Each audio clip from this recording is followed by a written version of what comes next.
வணக்கம். Real analysis 2ல இருக்கிற part A question பார்க்க போகிறோம். இது 3வது question paper, April 2023. But different code, ஆனால் சேம் சிலபஸ் தான். ஓகே, ஃபர்ஸ்ட் கொஸ்டின் பார்க்கலாமா? What is meant by closed sets அப்படின்னு கேட்குறாங்க. அகெயின் நம்ம பார்க்குறது எல்லாமே படிக்கிறது எல்லாமே மெட்ரிக் ஸ்பேஸில் தான் படிச்சுட்டு இருக்கோம். Let E be the subset of a metric space M. E is the closed subset of M if E equal to E bar. E barன்றது the closed set. அப்படின்னா என்ன அர்த்தம்? இதுக்குள்ள எல்லா லிமிட் பாயிண்ட் இருக்குன்னு அர்த்தம். That is E contains all its limit point. அப்போ ஒரு subset of a metric space எப்போ நம்ம closed subset சொல்லுவோம்? If contains all its limit points. Okay, அடுத்த கொஸ்டின் பாருங்க.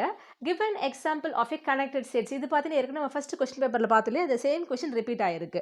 ஓகே, ஸோ ஃபர்ஸ்ட் எக்ஸாம்பிள் என்னன்னா the real line R is connected. Second one வந்து the real line R with usual metric is connected. அந்த usual matric நம்ம சொல்லும்போது நம்ம R1 சொல்லுவோம் இல்லையா? அப்போ செகண்ட் ஒன்று நீங்கள் வேறு விதமாக எழுதும்போது இந்த மெட்ரிக் ஸ்பேஸ் R1 is connectedனு நீங்கள் எழுதலாம். ஓகேவா? Right. Third question, define totally bounded set. Let M row be a metric space. The subset A of M is said to be totally bounded if given epsilon greater than 0, there exists a finite number of subsets A1, A2, etc. An of M such that diameter of AK less than epsilon. அப்போ இங்கே AKன்னு சொல்லும்போது இந்த ஒவ்வொரு சப்செட்னு அர்த்தம். அப்போ இங்கே K varies from 1 to N and such that A contained in union of AK, K equal to 1 to N. இந்த totally பவுண்டடும் repeated questions இன்னொரு கொஸ்டின் பேப்பரில் கேட்கும்போது இதே டெஃபினேஷனை வேறு விதமாக கொடுத்துருப்பேன். அடுத்த காணொலியில் அது இருக்கும், நீங்கள் பாருங்கள். ஸோ உங்களுக்கு எது ஈஸியாக இருக்கும் நீங்கள் அதை ஃபாலோ பண்ணிக்கோங்க.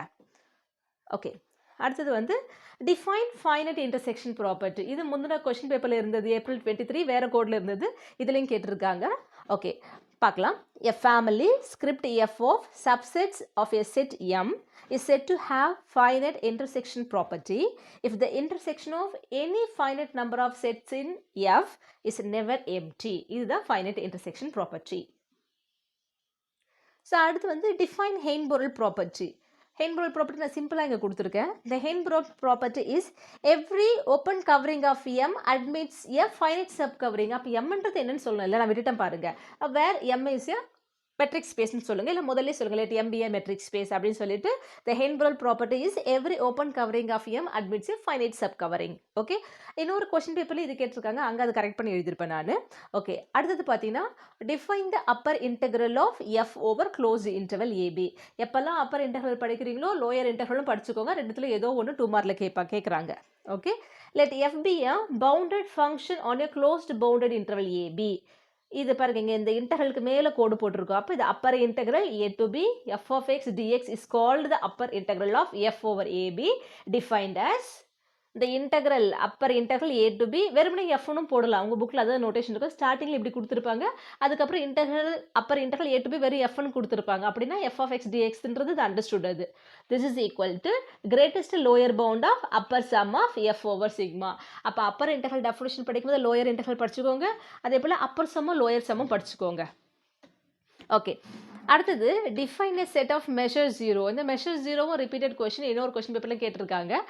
ரைட், பார்க்கலாம். இங்கே the subset E of R1, R1ன்றது வந்து யூஷுவல் மெட்ரிக், அதாவது ரியல் லைனில் இருக்க ஒரு metric space with modulus is the distance function. அப்போ R1ன்றது வந்து மெட்ரிக் ஸ்பேஸ் இந்த ரியல் லைன்னு அர்த்தம். ஓகேவா? The subset E of R1 is said to be of measure 0 if each epsilon greater than 0 there exists a finite or countable number of open intervals. ஒன்று ஃபைனட்டாக இருக்கணும், இல்லை countable number of open intervals I1, I2, etc. such that E contained in union of IN, where union over n and the summation over n modulus of in is less than epsilon. இன்னொரு question பேப்பரில் measure 0 கேட்டிருக்காங்க, அங்கே இதுக்கே வேறு ஒரு definition கொடுத்துருப்பேன். Again உங்களுக்கு எது ஈஸியாக இருக்கும் நீங்கள் அதை ஃபாலோ பண்ணிக்கோங்க. ஸோ நெக்ஸ்ட் கொஸ்டின் பார்த்தீங்கன்னா right any 2 properties of Riemann integrable. அந்த ரெய்மான் இன்டகிரபிளில் நம்ம நிறைய தியரம் ப்ரூவ் பண்ணியிருப்போம், அது எல்லாமே ஒரு ப்ராப்பர்ட்டி தான். ஓகே, நான் ஒரு 3 மட்டும் கொடுக்குறேன், அங்கே 2 தான் கேட்டிருக்கேன், நீங்கள் ஏதாவது 2 எழுதுனா போதும். If F belong to the script R over closed AB na Riemann integral over the interval AB னு அர்த்தம்.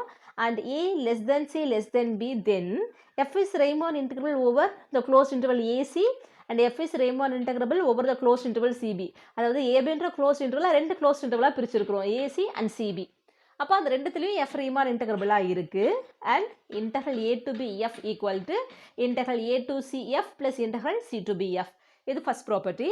செகண்ட் வந்து if f belong to Riemann integrable over the closed interval ab and lambda is any real number, then lambda f belong to Riemann integrable. அதாவது f வந்து Riemann integrable இருக்கு, lambdaன்றது ஒரு real நம்பரா இருந்துச்சுன்னா lambda times f ஒரு Riemann integrable.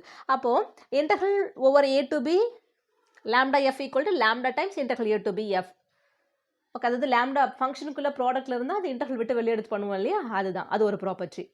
அடுத்தது ரெண்டு function இருக்குது, ரெண்டுமே Riemann interval over the same closed இன்டர்வலாக இருந்துச்சுன்னா அந்த சம் ஆஃப் ஃபங்க்ஷனும் Riemann interval over the same closed interval. அப்போ interval a to b f plus g நம்ம எப்படி எழுதலாம், ரெண்டு இன்டர்வலாக பிரித்து எழுதலாம். Interval a to b f plus interval a to b G.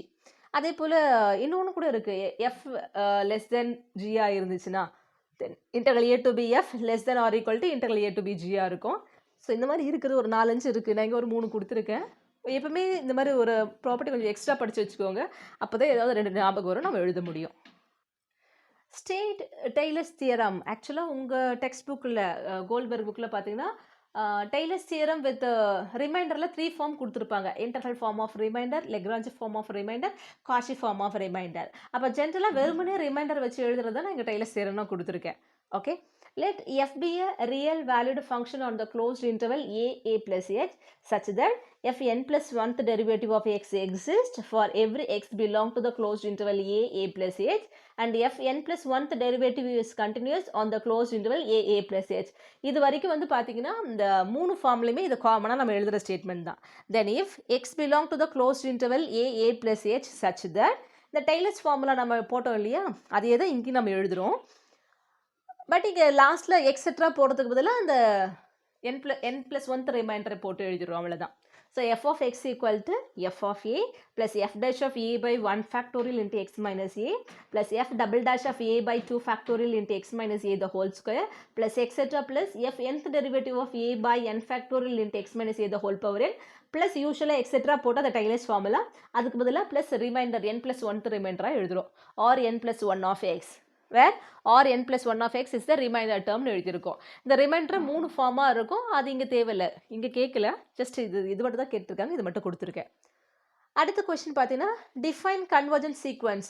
வெறும் கன்வர்ஜென்ட் சீக்வன்ஸ்னால் நம்ம போன செம்மில் படிச்சிருக்கோம், ஆனால் இப்போ நமக்கு கன்வர்ஜென்ட் சீக்வன்ஸ் மட்டும் கேட்டாங்கன்னா நம்ம ஃபங்க்ஷனை வச்சு தான் எழுதணும். ஏன்னா 5th யூனிட்டில் நம்ம படிக்கிறோம் convergent sequence of a function. அப்போ வெறுமனே டிஃபைன் கன்வர்ஜென்ட் சீக்வன்ஸ் கேட்டால் நம்ம என்ன எழுத போகிறோம், convergent sequence of a function தான் எழுத போகிறோம். லெட் சீக்வன்ஸ் fn, இது பார்த்தீங்கன்னா இந்த பாயிண்ட் வைஸ் கன்வர்ஜென்ஸ் போன கொஸ்டின் பேப்பரில் பார்த்தோம் இல்லையா, அதே தான். இப்போ பாயிண்ட் வைஸ் கன்வர்ஜென்ஸ்னாலும் கன்வர்ஜென்ட் சீக்வன்ஸ்னாலும் the same definition தான். Let sequence fn n equal to 1 to infinity be a sequence of real valued function on a set E. Sequence fn n equal to 1 to infinity converges to the function f on E if limit n tends to infinity fn of x equal to f of x. Okay. அடுத்த question பார்த்தீங்கன்னா right the Maclaurin series for F. இப்போ tailors formula இருக்கு இல்லையா, இதோ இங்கே எழுதிருக்கோம்ல, இந்த reminder இல்லாமல் plus etcetera போட்டால் இதுதான் Taylor's formula about x equal to a. இது அபவுட் 0 வச்சு எழுதுனா அதுதான் மெக்லாரின் சீரிஸ். அப்போ என்ன வரும் உங்களுக்கு, இங்கே எஃப் ஆஃப் 0 வருமா, இங்கே f dash of 0 by 1 factorial into x minus 0னா எக்ஸ் மட்டும் வரும். இங்கே f double dash of 0 by 2 factorial into x square plus etcetera, அதுதான் மெக்லாரின் சீரிஸ். இதை கொடுத்துருக்கேன் பாருங்கள். இப்போ மெக்லாரின் சீரிஸ்னால் என்ன அர்த்தம், the Taylor series about x equal to 0 is called the Maclaurin series. அப்போ f of x equal to f of 0 plus f dash of 0 by 1 factorial into x plus f double dash of 0 by 2 factorial into x square plus etc plus f nth derivative of 0 by n factorial into x power n, அதோட முடியல plus etc. இதெல்லாம் infinite terms இருக்கிற series இது. ஓகே, அடுத்து பார்த்தீங்கன்னா define uniform convergence மட்டும் தான் கொஸ்டின் கேட்டிருக்காங்க.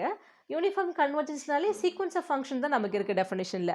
அப்போது define uniform convergence of a sequence of functions 5th யூனிட்டில் வர்றது இது.